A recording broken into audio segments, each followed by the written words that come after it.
the Easter 2026 presidential hustings. Can we first take the minutes of the last meeting as read? Is there a proposer? Proposed. Is there a seconder? Seconded. Is this your will? Aye. Thank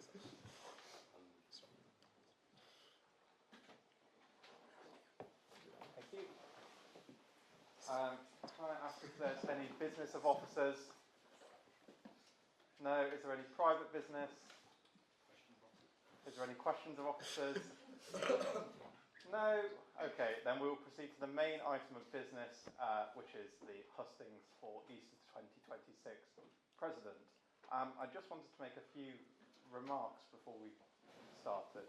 I'm very much aware of the intensity of this contest, so I just wanted to remind everyone of the expectations for this contest. Candidates and their proposers must follow the candidates' code of conduct, namely, candidates shall not indulge in personal attacks on opposing candidates that are irrelevant to their suitability for office. Candidates shall not indulge in irrelevant personal attacks on any other member of the union. Candidates shall not bring the union into disrepute. Candidates shall not be untruthful nor distort the truth. Candidates shall not act in bad taste. I would also like to remind people that they are bound by the officer's code of conduct if they're an officer, and specific clauses I'd like to remind people are of respect. Officers and officials act as representatives of the society, so shall conduct themselves with mutual respect for other members and shall avoid bringing the society into disrepute. And inclusive, it is vitally important that officers and officials conduct themselves in a way that creates a welcoming society for all. Just a couple more. Standing Orders 2, Section 5, Subclause AI. All elections should be free and seem to be free. All elections should be conducted with the minimal amount of personal animosity, and all elections should be conducted in a manner which does not injure the union. What else did I have to say? If you wish to raise a point of information, you can do so as if you would in a normal debate. There will be a minute of protected time on either side of the speech, and the speaker is not obliged to take your point of information. Likewise, if you have a point of order about a procedural irregularity, you can raise this, and this must be taken by the chair. So I don't think I have any other business, so I would like to invite Angel Ellis of Hatfield College to hust in his own name for no longer than 10 minutes.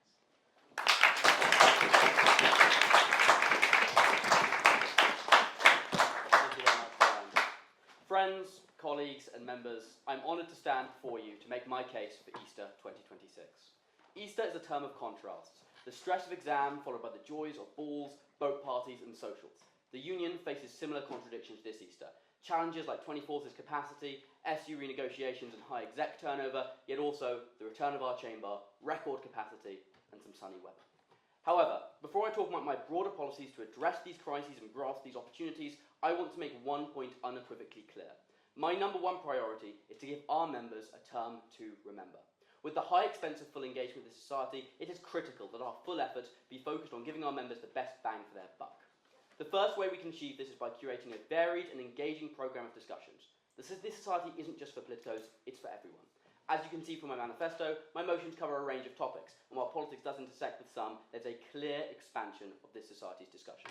But it's not just a variety of topics, it's a variety of perspectives. If elected, I would direct my Speaker Secretary and President's Committee to maximise the range of perspectives invited for any given debate. In particular, debates like Greed is the root of all evil should include not only Christian voices, but also other faiths, humanists, ethicists and sociologists. Because in my 4 terms in the Durham Union Society, I have only ever attended one event where a non-Christian religious figure was invited to speak. That's not on. Free speech only thrives when all perspectives are heard. On that note, I believe we can further achieve this through a greater use of panel-style events. Debates are great for bringing out the best of both sides, but panels present an untapped opportunity to have real, engaging discussions about the issues of the day that shed light on a broader range of perspectives. To that end, I would host a Windrush Day panel bringing together sociologists, historians and politicians to explore a topic that remains deeply divisive in our politics, but in a convivial and constructive setting, because that is the true power of free speech.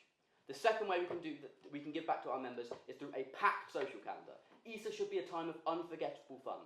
The natural flagship socials are, of course, the boat party, the garden party, and the summer ball. For the boat party, I would seek to put on a Pirates of the Weir-themed swashbuckling affair. We don't do enough fancy dress in the society, and I'd like to fix that. With good costumes, good music, and an excess of rum punch, this would be an afternoon to remember. For the garden party, the staple of the Easter term, I'd put on a Miami Vice-themed do, so Hawaiian shirts and sunglasses galore. We'd wheel the barbecue back out to cook up some burgers and hot dogs, which would be complemented by endless pictures of pina coladas and the rolling out of the 24's karaoke machine. I also commit, but only if elected, to never touching said karaoke machine, so vote carefully. And finally, the ball. Last term's experiment with the return of the Union Summer Ball was fruitful, and while there were lessons to learn, the enthusiasm and engagement we've seen with this term's ball shows that there is a clear appetite for such an event. However, my number one priority in planning this ball would be lower ticket costs. Although there's great enthusiasm for the upcoming ball, I've spoken to many people anxious if this level of pricing for tickets will be the norm. While other initiatives may hopefully ensure lower pricing of access tickets, the best way to reduce ticket pricing is to reduce ball costs. And we can do this without cheaping out, chiefly by considering venues carefully, prioritising venues in Durham, like the Town Hall, which means we don't need to spend money on coaches, or prioritising venues where other aspects of the ball, like drink receptions or table wine, are included in the booking fee, like the Vermont Hotel from last Epiphany Ball. But nonetheless, I'll use that budget responsibly for a night of unforgettable decadence and debauchery, a fire and brimstone themed ball with fire breathers, a jazz band, and free flowing wine. But in addition to this, I also want to host a grand reopening of our chamber. This would involve a joke debate on the motion "This House believes the future looks bleak." We'd invite comedians and public figures, but also Durham and DUS alumni to bring together the Union family for this historic day. After pre-drinks and 24s, we'd re-enter our chamber in style with a light-hearted debate, some bubbly, and a good laugh among friends. That said, not every social will be turned up to 11.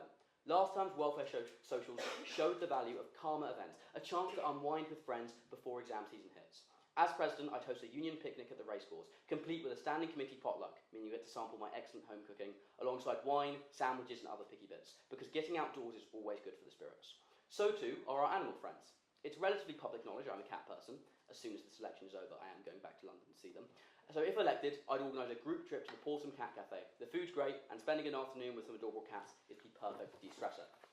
And finally, the classic 24th painting sip. Personally, I'll leave the painting to you and focus on the sipping, but it's a wonderful, relaxed social that everyone will be able to enjoy. However, an Easter with Angel isn't just a promise of an excellent jam-packed term, it's also a promise of policies and leadership that will take the challenges this society faces head on. The first of these crises, and the most pressing of the Easter term, is the capacity issue at the 24 North Bailey Club. Owing to complications with fire escapes, we can only host 60 people. Now, I would love, as previous terms have, to fill my term with 24 space-themed events, but that simply isn't viable. 60 is no small crowd, but it limits ticket sales, scale, and inclusivity of our socials, and risks socials becoming small, exec-heavy affairs. In my view, that's not on. While I would still hold key events in 24s, such as the end-of-term Drink the Bar Dry social and the garden party, other socials can take place elsewhere, so that every member can take part, for example, the aforementioned Cat Cafe trip and Union Picnic, and so much more. So let's give 24s more space for private bookings, and take our members out into Durham and make our socials a true reflection of our community. The next major issue is our relationship with the Students' Union. Last year we made real strides, and while the boycott continues, there has been a clear shift in tone. They like what they see. Our code of conduct, whistleblowing, welfare and electoral reforms have made the union more democratic and equitable. What the SU wants now are results. We must prove ourselves through continued commitment to term diversity, diverse leadership and democratic reform. On the first of these priorities, speaker diversity is never an exact science. Not every invitation will be accepted, especially in a busy Easter term. What I can promise, though, is a deliberate and thoughtful approach to ensuring my term as a whole reflects a range of demographics which will naturally accompany my commitment to broadening the perspectives of our debates. On the second, diversity of leadership is already noticeably improving. While once we had more people on Ollie on the standing committee than we did women, standing is now 4 out of 11 female and majority state school educated. While we're long overdue a female president, unfortunately that's not on the ballot this term. But here's what I am. I'm a third-generation Windrush immigrant, a gay disabled student, and if elected, I would be the first Afro-Caribbean president of the Durham Union Society in recorded history. While leadership isn't defined by demographics, it would send a powerful signal about the kind of society we are. Because the Durham Union is inclusive. Though we can always do more, this is a society that opens doors. I only came out as gay in Epiphany, largely thanks to the people I met in the union, who inspired and supported me. The Durham Union has given me purpose and genuinely changed my life. So while a vote for me shouldn't rest on background or identity, imagine the signal it's sent to the SU. Finally, continued commitments to electoral reform. It may sound niche, but when Callum announced the abolition of proxy voting, the Students' Union practically cheered. There's broad agreement in this election that our political culture can sometimes be too much. While I agree with Edward that an anti-bullying policy would be a step in the right direction, in my view, no single policy, however well-intentioned, will fix that. We need to treat the illness, not the symptoms. The truth is, we have a sometimes politicising, sometimes cliquey culture in society, because in our elections themselves, there is so little room for civil disagreement. Candidates can't be asked one-sided questions, so manifestos often evade proper scrutiny. They can't put questions to one another, meaning elections lack a real debate. And members can't casually discuss an election without breaching canvassing rules, which only pushes those conversations underground. I would further note that our trustees are actively working on a training scheme for our officers, which will tackle issues like bullying, and so I believe we should be putting forward policies that complement this initiative, not overlap with them. There's no silver bullet for our problems, but if the real issue is that people need a space to disagree, then let's create one. Let's revisit canvassing regulations so members can discuss elections openly and fairly. Let's allow directed questions, provided both candidates receive an equal number, to enable meaningful scrutiny. And let's let candidates ask each other a limited number of questions so that elections become genuine exchanges of ideas, not parallel monologues. We won't change our political culture by avoiding disagreement, we'll change it by learning to disagree better. These three priorities will set us on a route to make further inroads with the SU, building on existing change and continuing in a positive direction while fundamentally improving our society's politics. Before I conclude, I want to talk about giving back. Our members are privileged enough to enjoy talks from some of the nation's brightest minds, as well as lavish socials and networking events. It's vital that we recognise that privilege and give back to our local community. Last year, we held a fantastic 24-hour debate, raising money for the Newcastle Food Bank. If elected, I want to put on a bigger and better one for the County Durham Food Bank, using our members' intellectual prowess to help the most vulnerable. On that note, I'd also revive a scrap project from last Easter, Second Chance Debating. This programme offered debating and advocacy training for Durham's residents from disadvantaged backgrounds, including those who had disrupted educations, former young offenders, and people on parole schemes. It was a great project before COVID paused it, and reviving it would let students give back, supporting the community and showing the union spirit. So to conclude, this Easter has the potential to be great. There are so many things I want to do and ideas I have to make this place better that I haven't even fully gone through this manifesto in my past. But that requires us to both face the adversities and embrace the opportunities that the has in store. That's what an Easter with Angel will do. A social term with less than 24's presence is not an easy undertaking, no matter how much the glamour of returning to the chamber may seem exciting. But I am ready for this challenge. I am ready to put on a great term, packed with subject and perspective-ranging motions, inclusive, thoughtful socials, a grand summer ball, and a grand chamber reopening. I am ready to institute policies to support our members through the difficulties of Easter, to improve our democratic system, and to give back to the community. I am ready to give our members a term to remember. I have a strong record of delivery to show these aren't just empty promises, with a stronger plan to face the challenges of tomorrow. Therefore, I humbly ask that you consider casting your vote for an Easter with Angel. Thank you.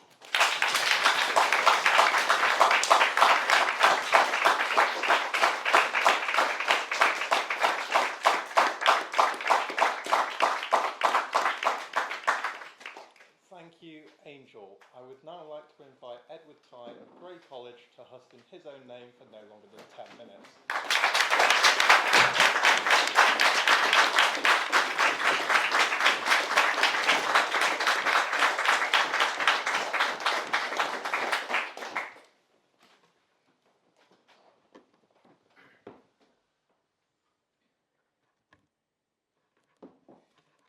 The Durham Union transforms people's lives.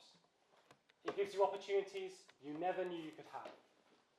For me, this place has always been about one thing, and that is having ordinary conversations with the most extraordinary individuals. The Union bridges the gap between the politicos and the corridors of Whitehall, between the finance bros and Canary Wharf, and if you remember Neil Warnock's poem from last year, between the athletes and the sides of football pitches. It's where ideas meet opportunity. And that's why I'm running to be your next president. To give as many of you as possible exactly what the union has given to me. When I first joined this society, I never imagined I would be standing here. I was just another fresher, sat in the back row, watching the chaos of David Starkey unfold as he spoke in the first Friday night debate of Michaelmas 24. But over time, the union has come to define my time at Durham. Around this room, I see some of my closest friends. Friendships forged through debates, bar nights, committee meetings, and our legendary Turnley Ball. And that's what I want to protect and grow. Because this society is at its best when it brings people together. My vision is clear: to make the union more open, more engaging, and yes, a little bit more fun. Let's talk about how. We talk a lot about making the union for everyone, but I am working with and I am backed by the people who are making that happen. Leaders in the society, like Will, our publicity officer, who's overseen the most successful publicity drive for freshers in modern union history. Robbie, our equalities officer, who's practically written a dissertation on union EDI, driving lasting cultural change in our society. Annabelle, who's championing women involvement in our society. Ollie Hughes, who's strengthening alumni relations and whose mentorship scheme will give you the opportunities that you all deserve. Here, our sponsorship officer, who's brought in more funding than we have seen in years, and there are so many more. Each in their own way, they have fought to make this place fairer, stronger, and more accessible, and they are all placing their trust in me. I will introduce university standard bullying training, mandatory for all officers, to ensure we all uphold the values that this society should represent. By leveraging our society's university connections, we can obtain these courses and fight to change our perceived intimidating and at times toxic culture and our alleged reputation of being a bit of a Bailey Boys club. Next, I want to talk about something this society does not use nearly enough: our esteemed alumni. The Durham Union has thousands of alumni in every field imaginable: finance, law, politics, journalism, academia, and all of them started right here, on the very same seats that you're sitting in today. I've already spoken with our alumni officer, who's backing my campaign, about running careers workshops in Easter on finance, law, and public policy to help all of you get ahead in your applications and your interviews. The union has always been a platform for ideas, but I want to make it a platform for opportunity too. Because your membership shouldn't just give you access to Friday nights, not just the bar or addresses. It should give you access to the future. Remember, a life membership means for life. Now, my opposition has proposed changing our election regulations to allow questions to be directed at individuals in contested elections. That may sound harmless, maybe even fair, but let me tell you what that really means. It means opening the door to potential intimidation. It could mean turning elections into interrogation rounds, and it could discourage new people, particularly women and freshers, from ever putting their names forward. We do not need more personal politics in this society. We need more participation. Our democracy should challenge ideas and never people, never individuals. That's how we keep this union open to all. Moving on, DUS should also be a place to unwind, particularly in Easter term. With exams looming, deadlines on the horizon, I want to create spaces where people can come together, have some fun, without needing black tie. That's why I'll run welfare socials such as chamber movie nights and many more, like a poker tournament, a Santorini summer-themed boat party, and a Bridgerton ball to end the year on a high. I'll also bring back head-to-head debates. 2 experts, 1 issue, and no waffle, to make our debates more engaging for both members and guests. Our Friday night debates are the cornerstone of this society, but sometimes the speakers each take the argument in a totally different direction, causing it to sound a bit more like 6 disjoint speakers. Head-to-head debates are the perfect way to complement our traditional Friday night debates, focusing all that energy of the chamber on 2 speakers, their ideas, going back and forth. And finally, I'll continue to strengthen our links with other societies and colleges, because the more we collaborate, the stronger we become. Easter can be a time where our event attendance dwindles. Partnering with more societies can help to offset this. We've already seen great turnout at past partnered events, like the Trump trial last Michaelmas, the International Women's Day debate in Epiphany, and even last week, where we partnered with the Christian Union for a theology debate. Easter is prime time to run these types of events, both to boost our attendance and expand our appeal to every corner of this university. I've already had discussions with several society leaders who support this and place their trust in me to deliver it. Now, I respect that tradition is what makes the society stand tall. But really, tradition without relevance is just nostalgia. You can't preserve the union by freezing it in time. You preserve it by making it matter now, today, by making sure it serves you, the members who keep this place alive. And that's where I believe I offer something different. Because I'm not running to be president of standing committee. I'm running to be president for the whole union. No one, not me, not even the secretary, can pretend to know what every member wants. But what I can offer is a record of listening and delivering. I've spent the last 10 months as your technologies officer, one of the longest serving officers on the General Committee, and I've done the work. I've revived our TikTok, doubled the size of our YouTube channel, obtained over 250,000 views, and secured monetization. I wrote and helped pass the creation of the first new committee in years, and I've redesigned the website from the ground up, helping to bring the union into the modern age, all while keeping its history and dignity intact. That's what I'll do as president. Bring the union forward without ever losing sight of what made us unique. And let me say this clearly. You do not need to have been on standing committee to lead this society. Our current president wasn't, and nor were many of the best presidents before him. Leadership is not about hierarchy, it's about service. It's about caring enough to show up, to listen, and to improve. That's the kind of leadership I offer. This society has given me more than any other part of my university life. It's given me confidence I never knew I had, coming from, putting it kindly, a mediocre sixth form in Grimsby. And I've met friends that I now cannot imagine being without. The union isn't just about debating. It's about growth. It's about the fresher who speaks to the dispatch box for the first time and discovers that they can. It's about the second year who learns to lead. And it's about the graduate who looks back and says, this is where I found my voice. That's what the union means to me. And that's what I want it to mean to all of you and to every member. The presidency isn't a one-man job. It's a team effort. It's about listening to the people that make this society what it is. From the bar staff to standing committee, to the volunteers on Housecom who sacrifice their Friday evenings to lug a chair around Durham. Together, we can build an Easter term that people will remember. So I'll leave you with this. For a union that inspires, includes, and brings us together. For a union that gives you the opportunities you want and that you deserve. For a union that looks forward just as proudly as it looks back. You can rely on Edward Tye. Thank you.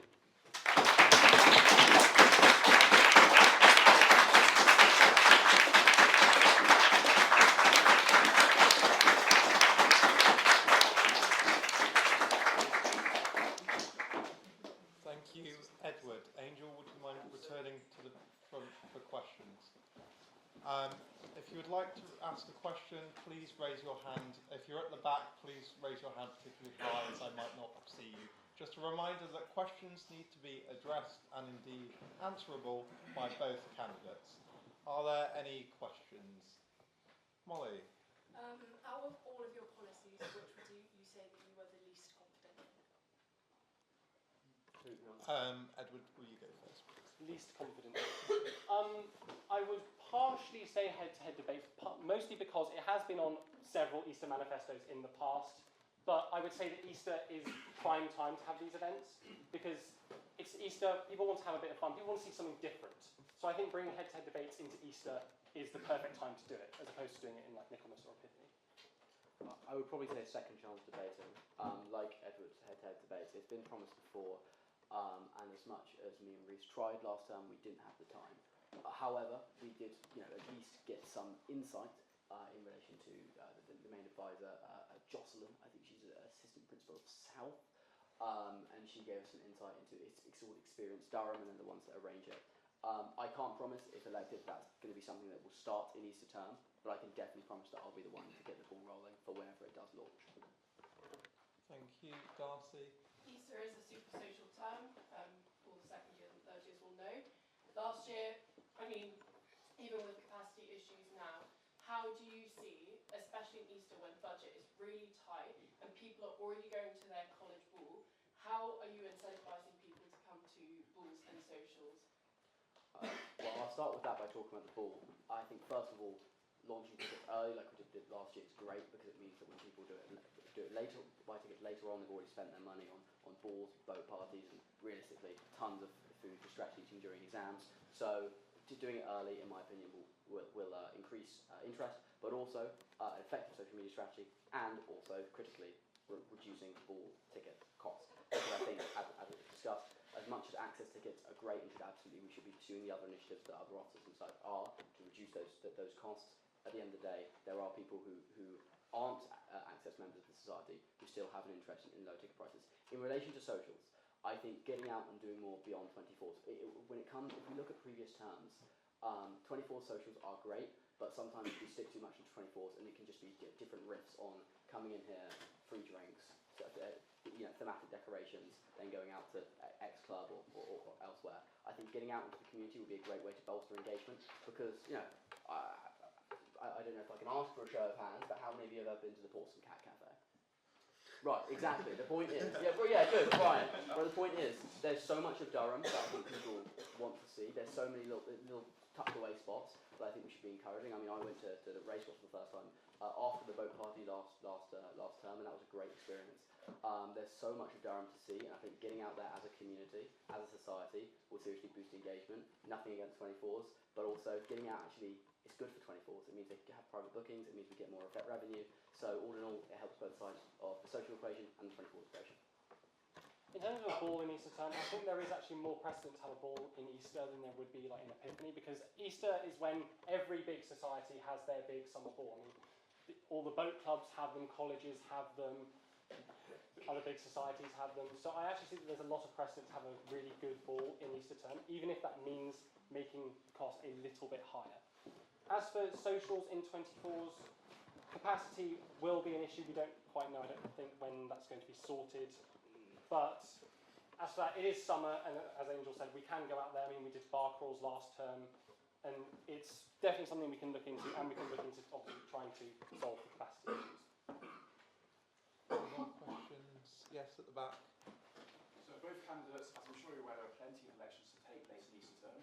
What specifically makes you qualify to lead during this turnover, and what specifically would both of you do to mitigate any issues during transition?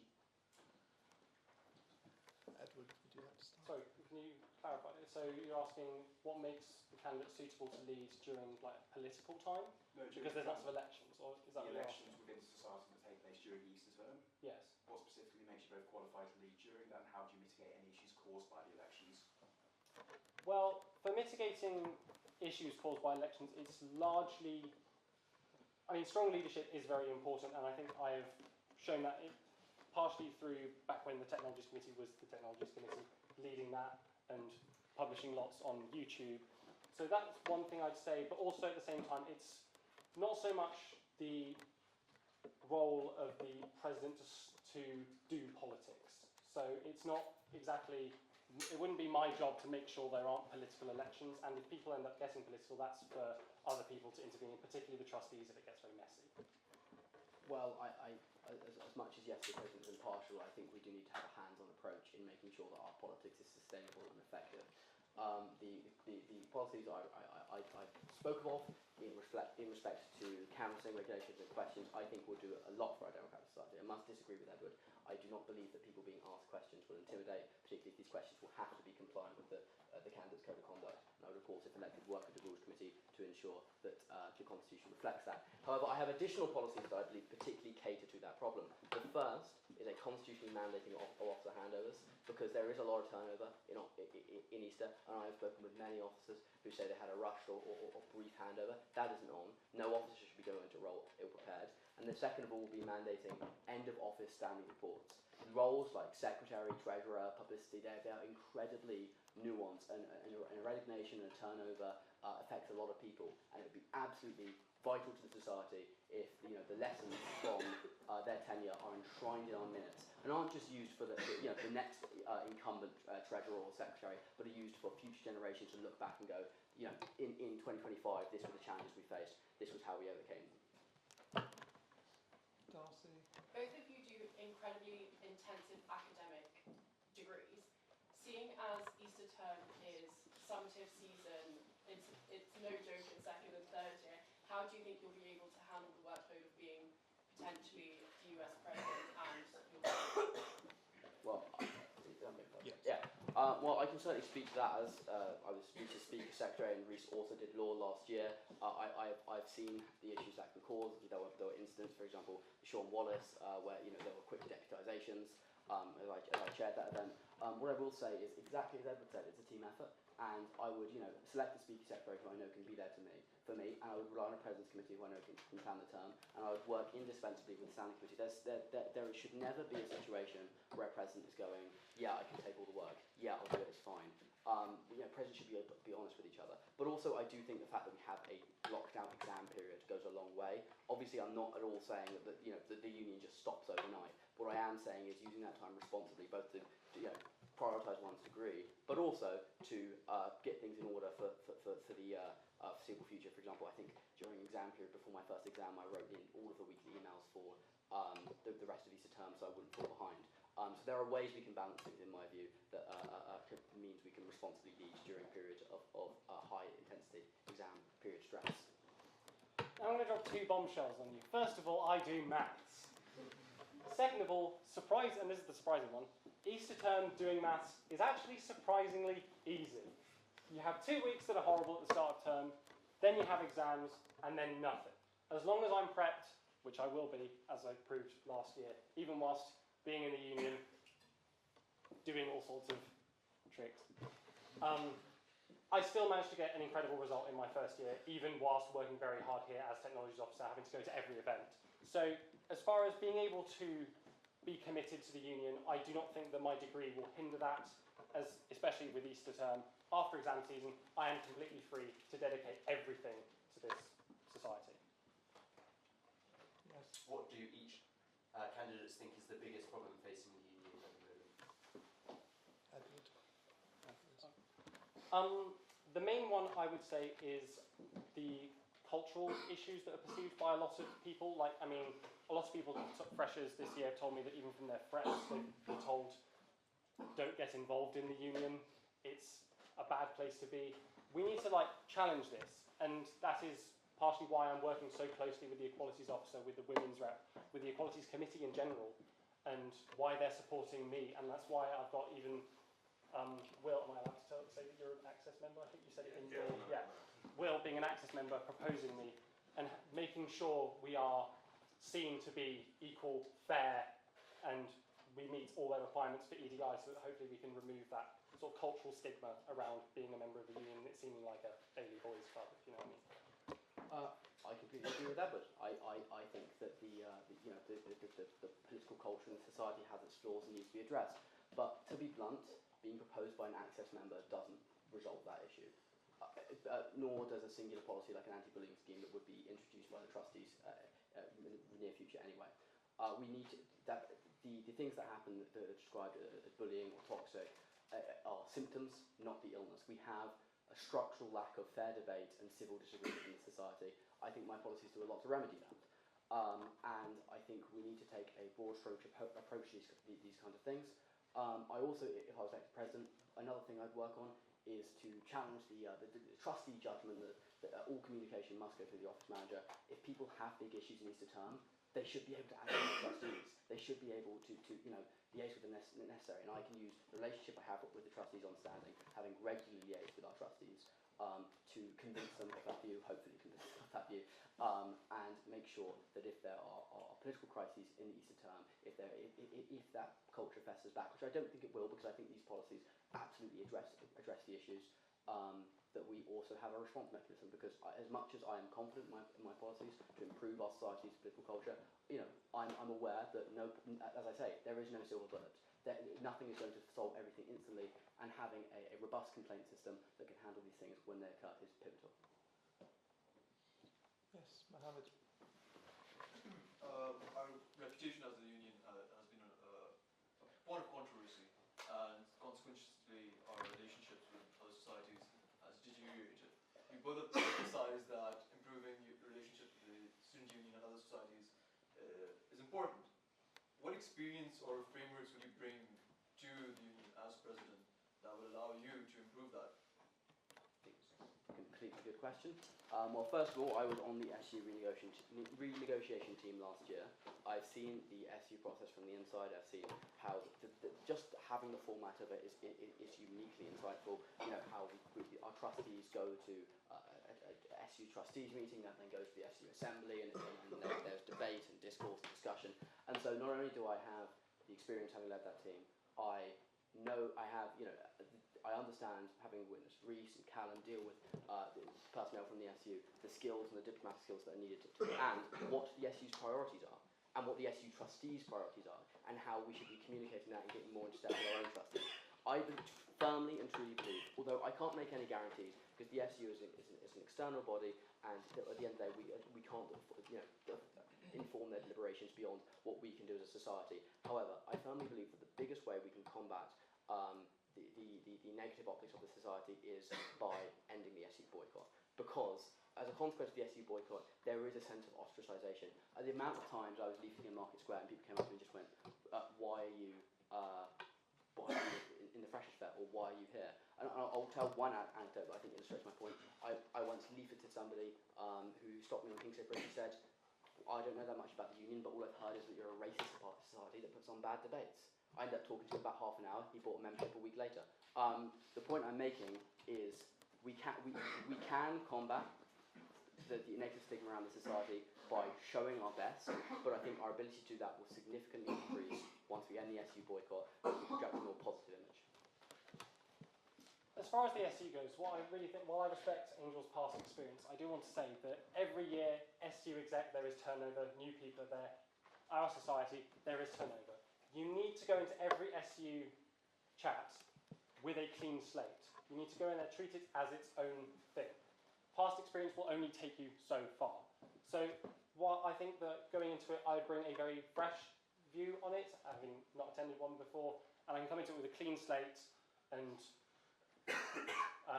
hopefully aim to end the SU boycott and try and get us back in the Freshers' Fair for Michaelmas 2026. I know we touched on, obviously, standing, relations with standing shouldn't sort of define the politics of the president, which is true. But on a lot of the day-to-day basis, relationship with standing is obviously key, to deliver all the things that we've said so far. So I just wondered how both of you would sort of see yourself fostering a relationship with standing, so you can deliver on everything you've told us today. Well, I would say that already, as is, I have a fairly reasonable relationship with most of the people on standing. I feel I get along with Callum, I feel I get along with Molly, I feel I get along with Adam, I feel I get along with Joshua.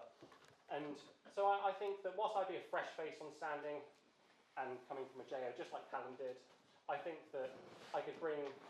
I'm friendly, I'm a personable person, I can get along with people very quickly, and all these people on standing, I have fairly solid relationships with already, and that's how I feel I could work well with standing committee. Yeah, I obviously a member of the standing committee, so I completely accept Edward's point. Edward's a very personal guy, and I'm sure if you were on standing, he would do an excellent job to build those relationships. But what I can say is that I'm not saying that I should be president just because I'm on standing, or that standing is a prerequisite to be elected president. What I can say is, having been on standing since the first general committee meeting of Easter, there are a lot of insights I've learned. I've drafted statements to our trustees as a member of the standing committee. I've drafted open letters to college JCRs. I've liaised with our trustees regularly, both on behalf of standing and on behalf of my office as secretary. So what I can tell you is that having a positive relationship with standing is absolutely excellent. I would not for a second believe that if Edward was elected president, he wouldn't have a positive relationship with the standing committee. But what I would say is, the experience I have in dealing with the standing committee would better inform my strategy. That means dealing with our trustees. That means understanding the remits and responsibilities of the other members of the standing committee. And the final point I would say on that is that in Easter term, there'll be a massive turnover of the standing committee. And so at the end of the day, there'll be new people on the standing committee, new people, hopefully a lot of freshers. And most of those freshers will know me. I've sit at the front of every debate. I have directed the freshers' drive. Most freshers will have some kind of relationship with me. And therefore, not only would I have a positive relationship, but thanks to the current relationship I have on standing, I would also be able to have a positive relationship with future standing members. Any more questions, Mohammed? Speakers find themselves central to the union when you invite these external speakers. What do you aim to do if you're the president on the president's committee to catalyze the process, improve it, and what experience would you bring to the president's committee to essentially invite more lucrative speakers? So I was Speaker Secretary last year, and I've been on every single President's Committee since I joined the union. So I can speak a lot to the process. I certainly don't think that there are any glaring inefficiencies. There are obviously individual President's Committee that I've had suggestions, and including the President's Committee that I was Speaker Secretary for. But nonetheless, I think the first way you do it is by setting clear expectations. There are some people who are going to be on a President's Committee who perhaps are just ordinary members, or people with not a lot of day-to-day responsibilities in the union, so they may have a lot more time to devote a lot of free time to the invitation strategies. On the other hand, they may be on standing, and they're just not going to have time to give your invitation strategy their absolute all. So what I would do, if I was president, in order to coordinate a more effective and, capitalise, as you said, invitation strategy, is simply to have an open and honest discussion about expectations, to coordinate people effectively, and critically, to put people in debates they actually have an interest in. Because I can speak from experience, there is so much incentive to want to invite speakers if it's a subject you're passionate about. The Republic debate, for example, was a particular favourite of mine. I secured Alex Wilson, the Right Honourable Graham Stewart, and the what's his name? Ken Ritchie.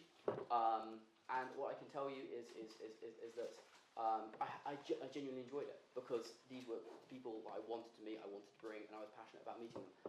So that's how I would make our President's Committee more efficient and effective. I have two main things to say about the President's Committee. The first one being that, already being well versed with how our domain works through the website and through Google, I think that President's Committee emails are something we can definitely look into having. So what I want my President's Committee to have, if I win and if I appoint them, that I want them each to have their own email address from which they can email speakers. We need to leverage connections from people around the university, and in order to send out invites. And the second thing that might be a little bit controversial among you, but we'll see, I think that using AI could be quite useful in speaker invitations, not necessarily to write the emails for you, but just to help with drafting. Just like, people use it I use it for my maths work sometimes to help with things. People use it for their essays. You all do. That's my two main ideas for what I think the President's Committee can do to sort of help out in getting speakers. Specifically, also as well, the more people we have inviting speakers, the better. Because realistically, there is correlation between the number of emails we receive and the number of speakers we get. So making sure that my President's Committee each have email addresses and can all send out emails is, I think, mandatory. Any more questions? Is that a hand? Yes. Well, I just see a bit of excitement and question for you both. What would you say, one thing that you're planning for the Easter term, what would you say is the thing that most excites you, and why, and how exactly do you plan to go about making sure it's as good as you're hoping it would be? Edward, you're first. What excites me the most about Easter term, I would say, are after your exams happen and all the socials that there are. Particularly, this is why I want to do movie nights in Chamber with our big projector. That's why I want to have a poker tournament. I think that all these things, they bring people closer together, and that's precisely what part of my vision is for the union. So the most exciting part of Easter term, the socials. That's sort of what I'm most excited for, and I want to make you just as excited. I would probably say, and this is of course on a personal note, the Windrush panel. First of all, I don't believe we've done a panel since William Rowan's term, which was Epiphany 2023 or 2024. Thank you. I think as much as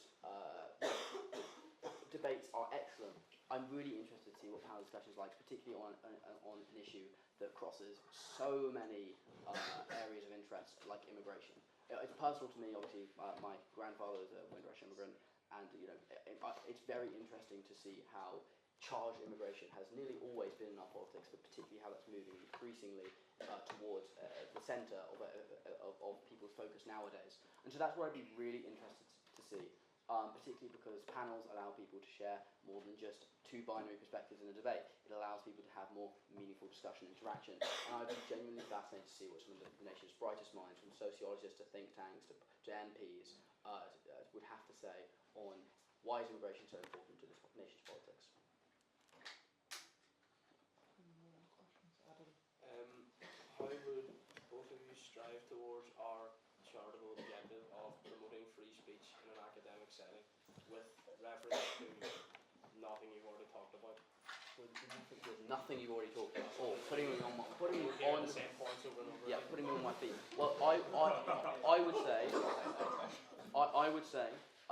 first of all, a more effective relaunch of the Robson Cup. we've seen record turnout for the Novice Cup, and it was genuinely my disappointment that owing to the turnover of Secretary that I wasn't able to have enough planning time to put on a grander affair of last year's Rockland Cup. I would look, as President, to reassess that and to make sure we're getting people involved, because expanding debating opportunities to students is just as important as inviting some of the best speakers. What I would also say is ensuring that there are more opportunities for people to give floor speeches, more opportunities for people to ask questions. We have the incentives, we've got an amazing treasurer retreat system, but sometimes just due to time or due to speakers blabbering around for too long, you don't get the time to give students the effective, the opportunities they want to speak on matters. I thought it happened all throughout Easter, and so I would look to reassess and potentially reform the timings we give to some of our debates to ensure that students get a voice.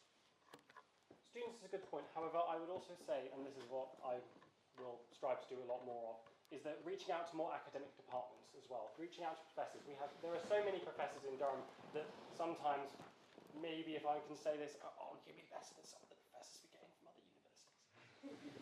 So I would say reaching out to more academic departments, getting more because professors can get associate life memberships, professors can come to events, and if the event is related to their subjects that they work in, I think it's incredibly valuable to get those people to come to the union, to maybe even onto dinners if it's someone that is relevant to them. And so I'd say that sort of to expand free speech beyond just the student community, it can also go into the upper university area. Any more questions? Molly? Sorry, I wrote this down when you were speaking, so I'm going to read it off my phone. Both of you have, in your current roles, very strong GDPR obligations. Edward with all of our logins and emails, and Angel with Upmind. Can you both testify that your proper and highly protected handling of these personal details will set the tone for your presidency? Edward, go first. Yeah, it's a massive responsibility to work with GDPR and work on the email system, and it is very, very secure in that all of you, you would know if I changed your password, let's put it that way. I cannot see what you guys are doing, and also the only person who actually really can see properly everything is the office manager, who is a paid employee of this university. So the fact that she's the only one that can actually do anything other than change passwords, that is why I say that I have been very responsible in my GDPR applications as of currently. Yes, absolutely. I have a sensitive understanding of our GDPR obligations. I am currently working with Nicola to plug a few teething issues with Upmind in relation to GDPR, but I can also say as Speaker Secretary, when I worked on Speaker Secretary database, I was incredibly aware of the fact that you cannot store personal information without explicit consent, and so there are a variety of workarounds. For example, just having a link to their contact page or a link to their parliamentary page that shows where you can contact them was incredibly effective in working around those laws, but still doing so in a responsible way. So yes, absolutely and wholeheartedly I commit to that. Any more questions? Pia? Yeah, there's been a lot of talk about equality, particularly about speakers, but I wonder how you would diversify student speakers, particularly beyond General Committee. It's an absolutely excellent point. I think greater publicisation of the speakers invitation page is a good first step. At the moment it's kind of tucked away on the website. I've had a few people email me this term directly asking how can I apply. You mentioned in the email that there's a student speaker slot open for application. How do I apply? But also in events where there is relevance, maximising outreach to other student societies. This was something I was proud to take part of in as Speaker Secretary last term, reaching out to a variety of societies, including the Law Society, the Bar Society, the Quiz Society, the French Society, the History Society, reaching out and trying to invite members of their exec and other members to come and speak on a debate which concerns their subject area, because I think student participation is absolutely vital beyond just ensuring we have a range of demographics from our guest speakers.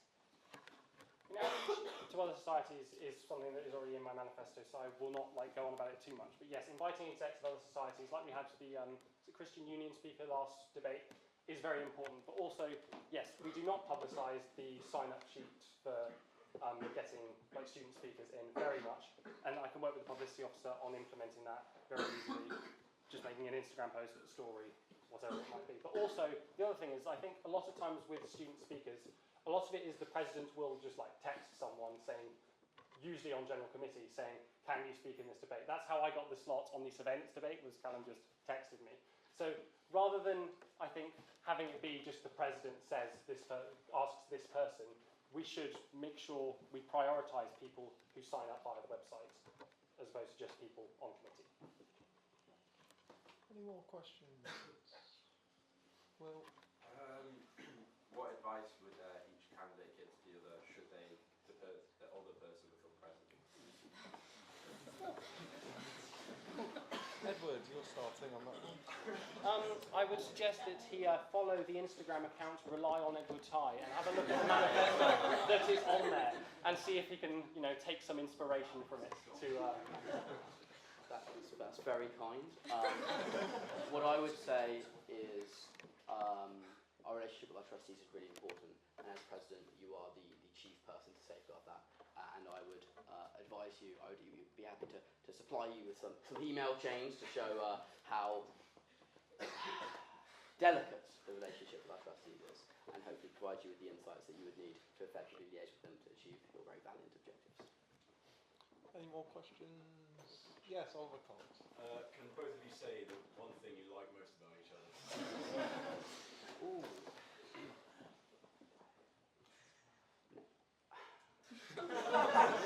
The use of bedtime questions incessantly. I'm glad that stayed alive. It should never have died out. I will say, I think it's probably gone. No, if I had to say one thing, is that he is always immaculately dressed. No matter the event, he's always in pinstripe double-breasted suit. He's in the velvet dinner jackets. He's always got the nice fancy bow ties. He is always perfectly dressed for the occasion. You just have some credit next, a nice tie.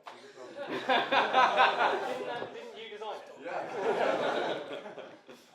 Shall we have one final question, Mohammed? So the issue of revenue is serious issue compared to the Cambridge Union. Obviously, the capacity limit on the might limit our ability to raise revenue going forward. What are you going to do to respond to that?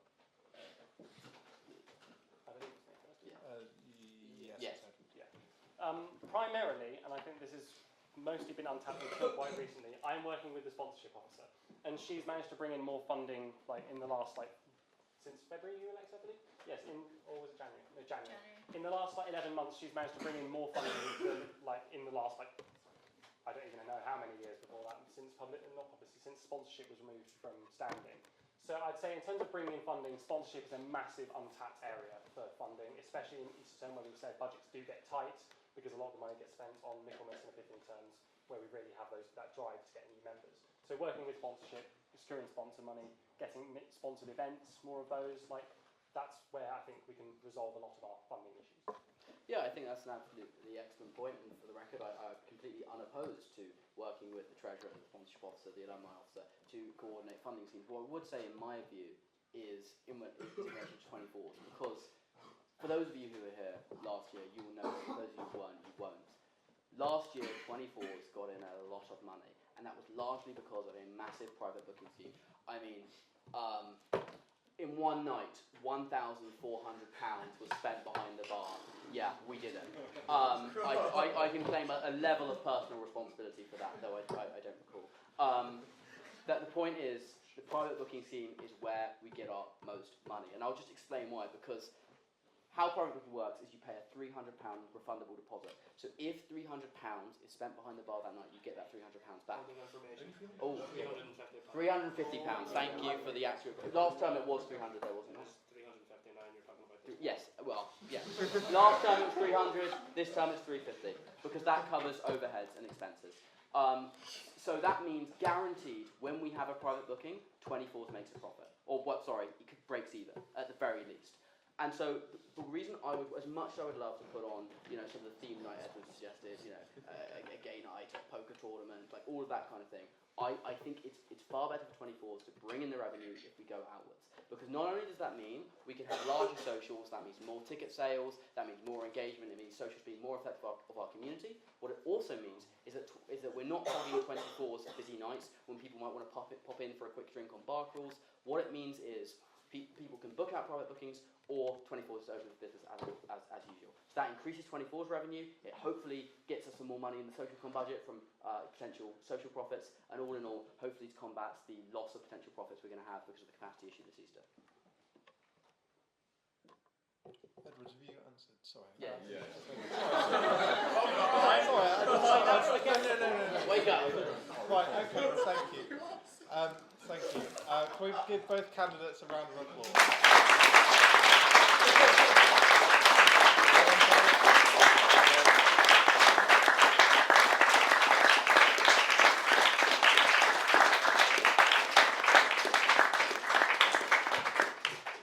I would now like to ask both candidates to leave the room and go to the office. Darcy, would you mind going to supervise them? Thank you very much. No longer than 8 minutes.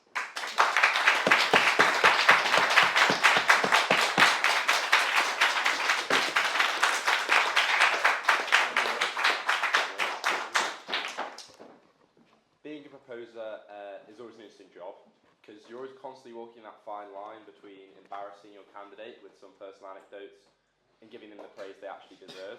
And while it would be incredibly funny, if very annoying to rules, to deliver some very excellent stories I've collected about Edward, I will spare him for now, because the truth is, Edward deserves the praise a whole lot more than he deserves the anecdotes. I first met Ed when I joined House Committee. I was dazed by the union, endless acronyms, mysterious committees. It's a very complex place to walk into. And Edward took the time. He explained to me how things work, even taught me a few of the dark arts of union life, only joking, Ryan. He didn't have to do that. It was an active choice. There's nothing in his job description, there's nowhere it says in the Constitution, outline, how the union works to a random fresher. But he did. Even though he didn't have to, he made that choice. And I think that's what stands out about Ed. He doesn't do things halfway. He exceeds boundaries, expectations, and his duties. He goes out of his way to make people feel seen and feel valued. That instinct to support others defines his character, and it will define his leadership. If he hadn't done that, I wouldn't be here. I wouldn't have found my footing so quickly. I highly doubt I'd have ever become publicity officer. And what Ed did for me on a small scale, in guiding, including, and empowering someone new, is exactly what he wants to do on a larger scale as president. His vision is to make that same sense of welcome and understanding the experience of every member, not just the lucky few. The union has for some time suffered from the reputation that Palatinate gave us. Ed wants to change that, and not by ticking boxes, but by changing the atmosphere. His first pledge is to challenge our culture and to make a place where everyone feels welcome. He'll do that through implementing university standard anti-bullying and inclusivity training for all officers. It's a practical, immediate step that equips everyone with the tools to recognise and address inappropriate behaviour. Because creating a welcoming union isn't just about policies, it's about people. It's about making sure that whether you're speaking for the first time or attending your 50th debate, you're equally part of the community. And the union Ed wants to build, one that empowers, supports and inspires, is an incredibly important one. But Ed's not just about fixing our problems. He's not just about addressing the issues which have come up. He's fundamentally about building on what we do well. He's about creating opportunities. His second pledge focuses on what brings our society to life, our events and the people that they bring together. He wants to expand what the union offers, starting with head-to-head debates, where two experts go toe-to-toe on a single issue. It's debate distilled. You'll get genuine dialogue, sharper arguments and greater depth. I can't think of the amount of times I've watched YouTube videos where it's been two sort of generic politicos arguing it out. I know this is an event Oxford's put on very recently, where they had Destiny and some sort of right-wing YouTuber arguing. That post did incredibly well, and it did incredibly well because people like that style of debate. Though it can be a touch controversial, though it is a bit more adversarial than perhaps the traditional system we use, I feel it could offer so much in bringing people into our society. It's a return to what I think makes the Chamber special, but with a bit of a modern twist to it. That same commitment to innovation extends beyond the Chamber. Ed knows that what happens here can shape what happens next. That's why he wishes to work closely with our alumni officer to harness the experience of our graduates and deliver career workshops, further turning the union from just a stage of ideas into a springboard of opportunity. A Durham union membership shouldn't just open the door to a Friday night debate. It should open doors for your future too. There are hundreds of debate societies up and down this country, in every university, every school, every college. What makes us different is that opportunity. What makes us special is the fact that we offer something more than just a chance to debate.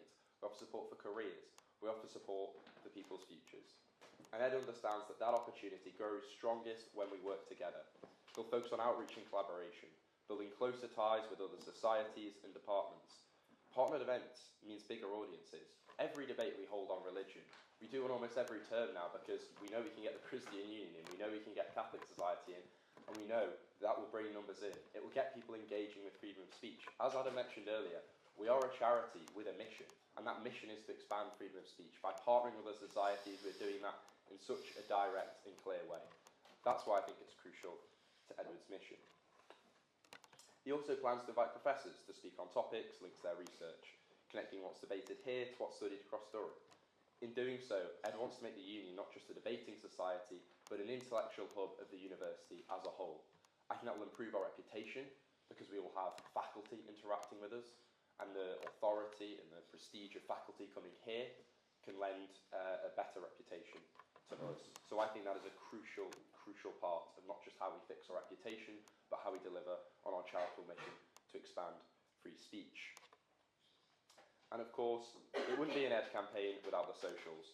From the Santorini Summer Boat Party to the Bridgerton Balls, from poker tournaments to LGBTQ nights and movie evenings, Ed wants to make sure everyone has a reason to get involved. Whether you're more Casino Royale or Chamber Movie Night, he's making sure there's something for everyone. Because community isn't built by accident, it's built event by event, brick by brick. It's easy to say that these are just promises, but they're plans. And if you want to know whether Ed can deliver them, just look at his record. As tech officer, he's already transformed how the society operates. He helped write and pass a 1,300-word constitutional amendment, creating the first new committee in years, the Media Committee, a genuine step forward in how the Union manages its image and its communication. It wasn't easy. It failed for 3 years. It was passed around between publicity officer to publicity officer, tech officer to tech officer. But Ed saw it through, proving he can turn vision into reality. His work on the YouTube channel, turning it into a new source of income for the society, which is no small feat in a student organisation. He doubled our online engagement, redesigned the Union website from the ground up, and revived our TikTok, all while keeping our historic identity intact. And yes, he's the one you'll find standing in the rain, handing out flyers, or up at 2 in the morning, helping me with the publicity drive, even while he was, I should say, on his summer holidays. Every week, without fail, he's there hauling camera equipment across Durham, because for Ed, leadership isn't about writing plans, it's about showing up, it's about doing the work. So what is his vision? It's simple. A union that's open, inclusive and forward-looking. One that values tradition but isn't trapped by it. A union where the freshers in the back row feel just as much a place in the union as a fourth year on their second masters. A union that connects you not just to the past but to your future through debate, opportunity and in many ways, friendship. That's the union Ed wants to lead, and frankly, it's the union we all deserve. Because Ed understands that leadership isn't about hierarchy or about titles, it's about the service you give to our society. And that's what he's demonstrated over and over again. I'll end by saying this. Edward isn't just a dedicated member. He's someone who makes the union better for everyone around him. That's why you can rely on him, and that's exactly why he's the kind of person we need as president. Thank you.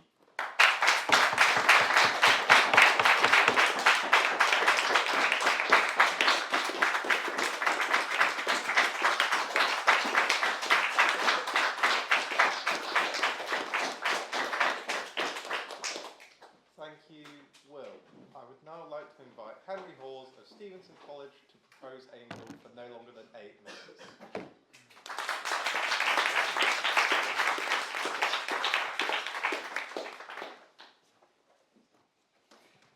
Ladies and gentlemen, members of the Durham Union, good afternoon. We've heard a lot today about policies, about manifestos.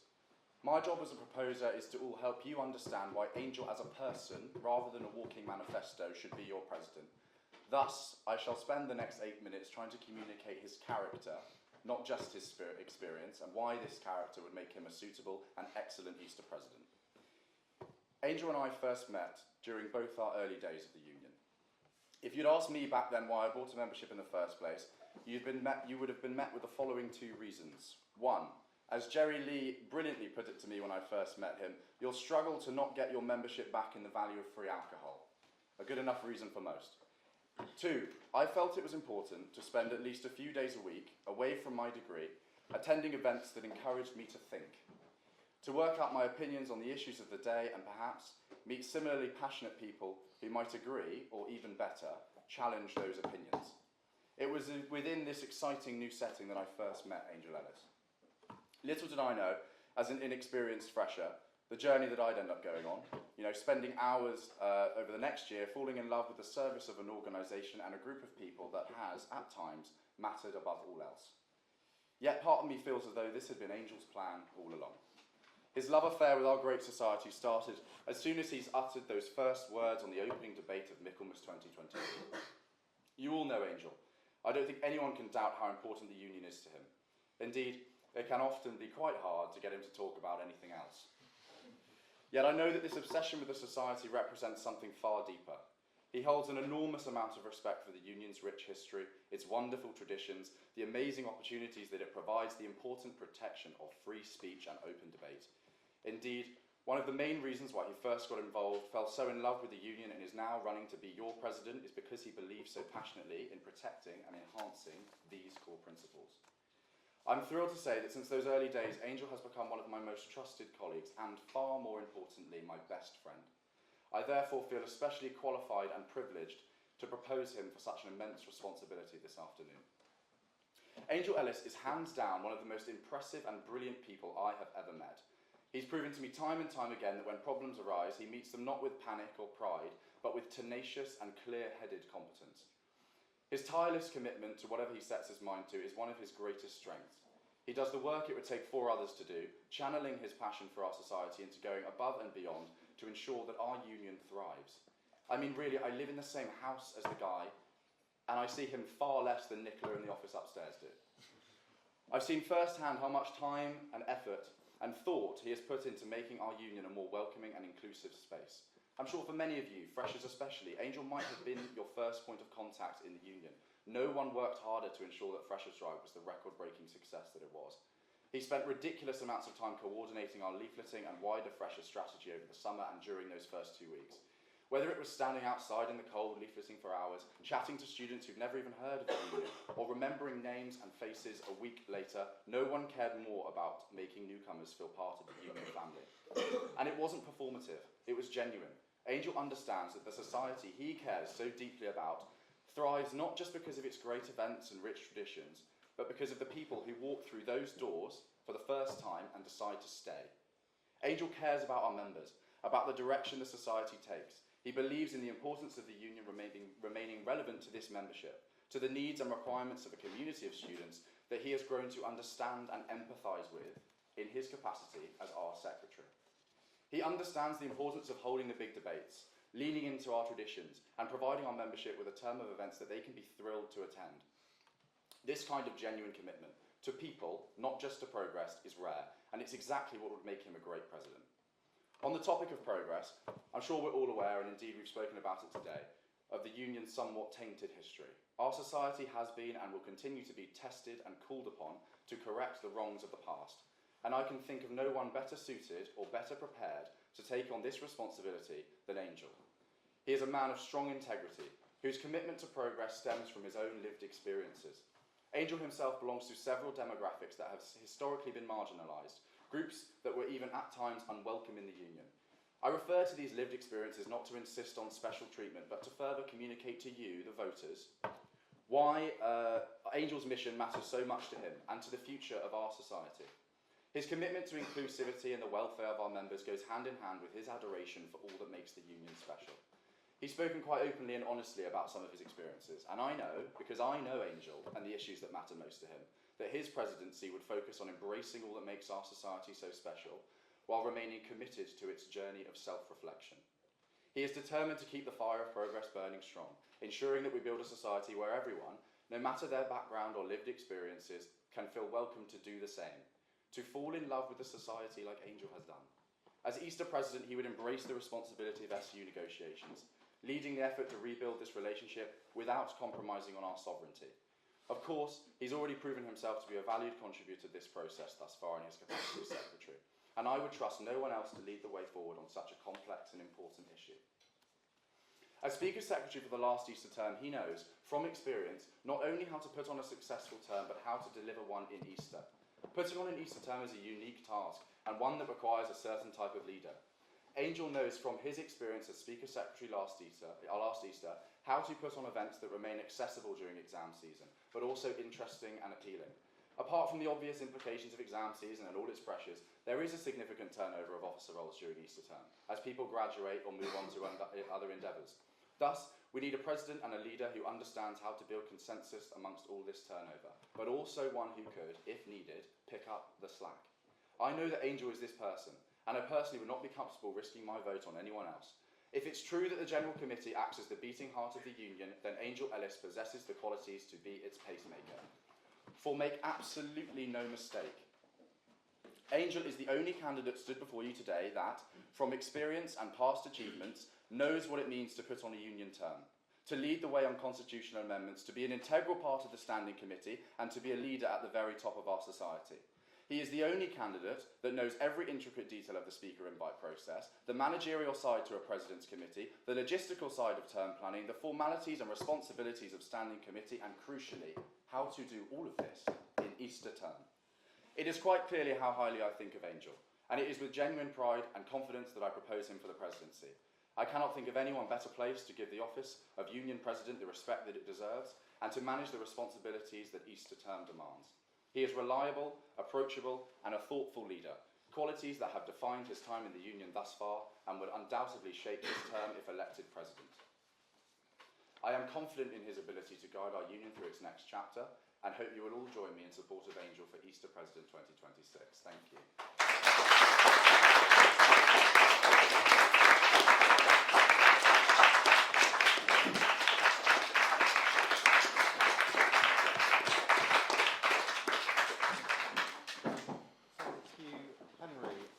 We will now take questions to the proposers. Again, I'd like to remind people that questions have to be answerable by both proposers. Are there any questions? Brookin. Obviously, we've heard a lot about policies. I sort of want to know about the person, because obviously it's a social term, Easter, yada, yada, yada. Can you give me your favourite sort of personal experience of each candidate? Henry, can you start? Yes. Angel and I spent quite a bit of time with each other over the summer, and we often joke that we're each other's day drinking partner. I think we're all quite aware of how much Angel enjoys a drink. I think that's quite key as a union president in Easter. So fundamentally it is an Easter term. It's a role that requires you to be responsible. It's a role that requires you to be a leader at the top of society. But the majority of members don't see that. The majority of members come to the union in Easter to have a fun time. And I'm confident in Angel's ability to understand their needs, what it takes to put on a fun social term, because he's done it before. And that's why I think he would make an excellent Easter president, because he has both. He has the ability to be a leader at the top of our society. He's proven his ability to do that, not just through his experiences, but through his character, as I have detailed in my speech. But he equally understands the needs of the everyday member, which is fundamentally putting on a fun term, and he's got plenty of ideas to help him to achieve that.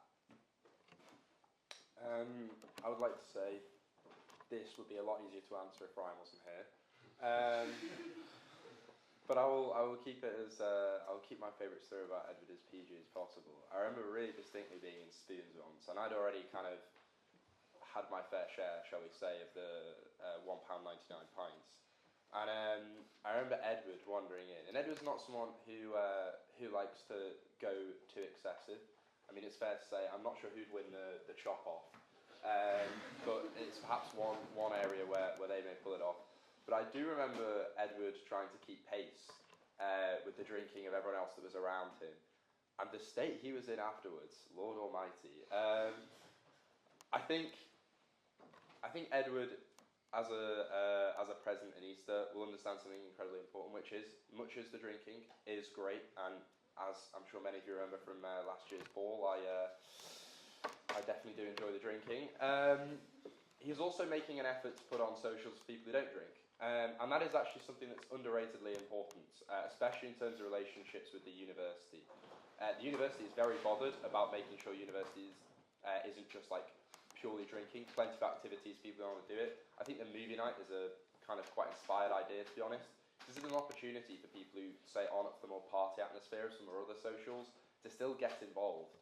And I think, obviously, while, you know, like lads and pints and all that are great, it's incredibly important for our reputation with the university through building connections, showing that we're a society which actually listens to what the university wants to do, and also that can help us matters a huge amount in our negotiations with the SU as well.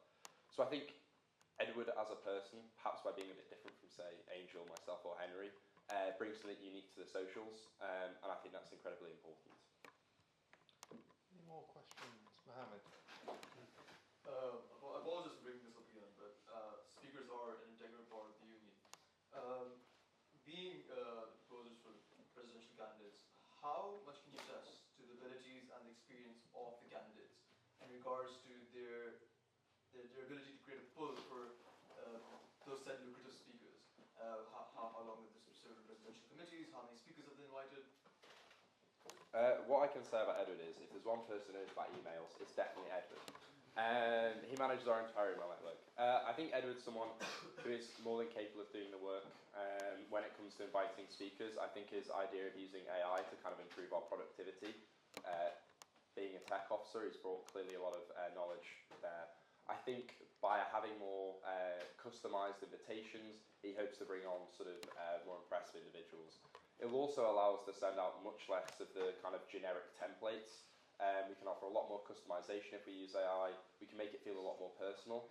And I think that'll be crucial in securing really important speakers, especially at the Easter term when there are such tight windows where we can invite people due to the exam period. So I think Edward's more than capable of getting the speakers sorted. I think managing tech committee and helping me build a new media committee. We worked as a team incredibly well. Obviously, teamwork is a crucial part of running a press con. Being able to manage and monitor what people are doing, and being able to make sure that your term is on track in an orderly way. So I think Edward's fully experienced and fully capable of organising and running a very good term with some really fantastic speakers. Yeah, I think I'd like to just sort of start with, obviously experience is incredibly important.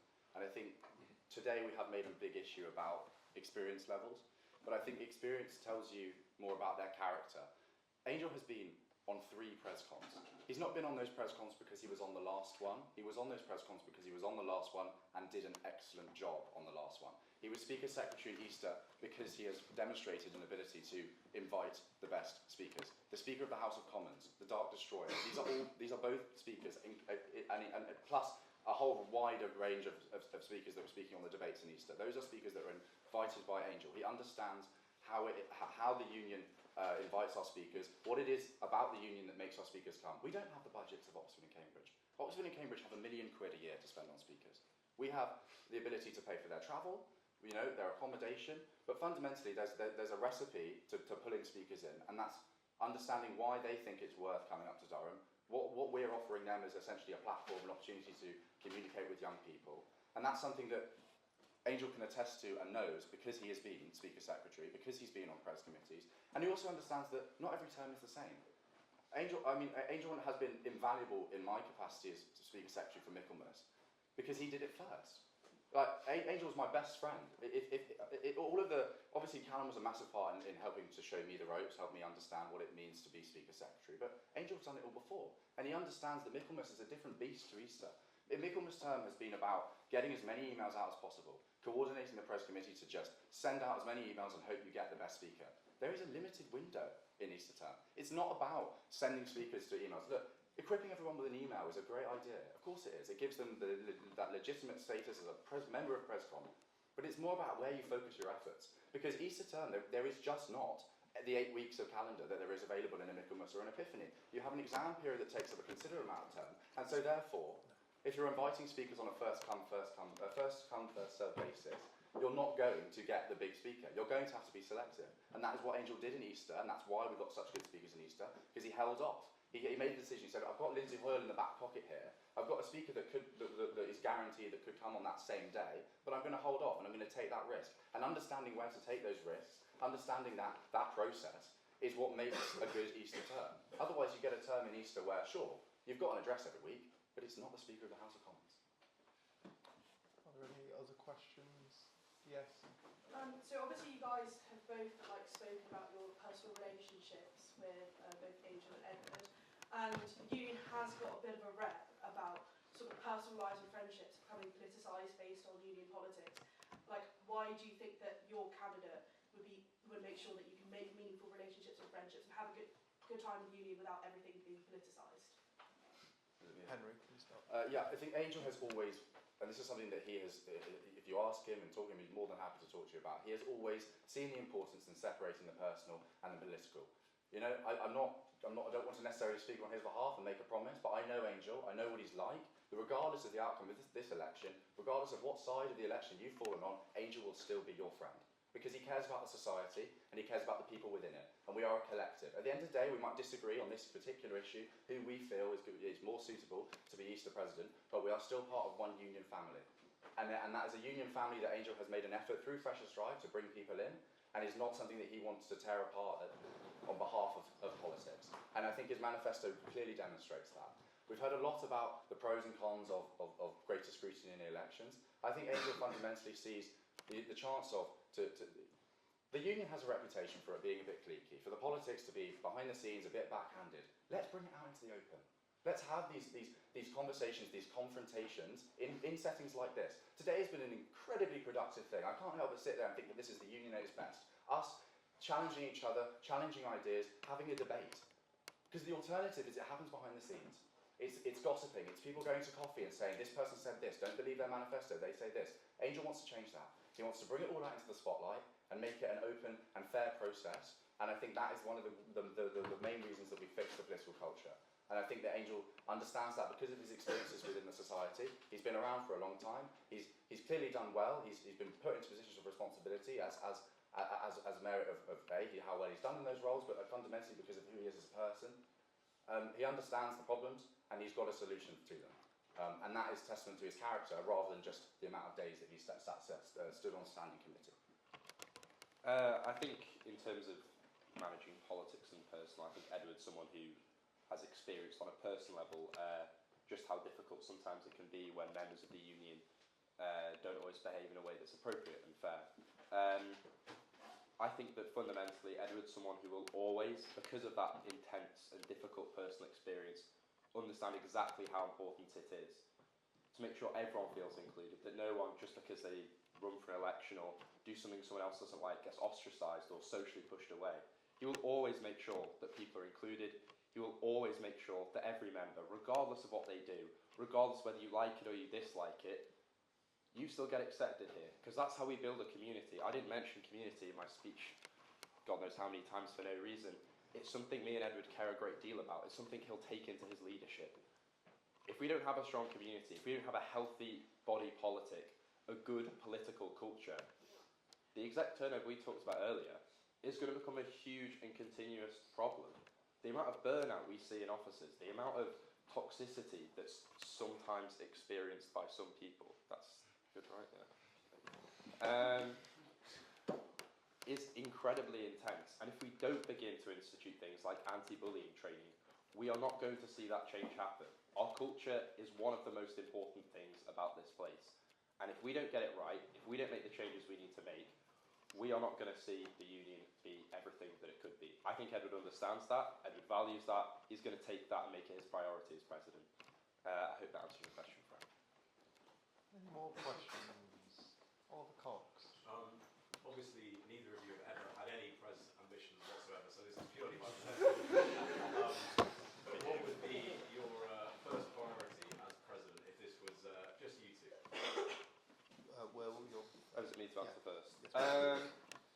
Well, I've talked a lot about that already. I think culture is ultimately the most important thing. I think it's kind of it's the last kind of big issue we have to address. The DDI plan covers a huge amount of the change that needs doing.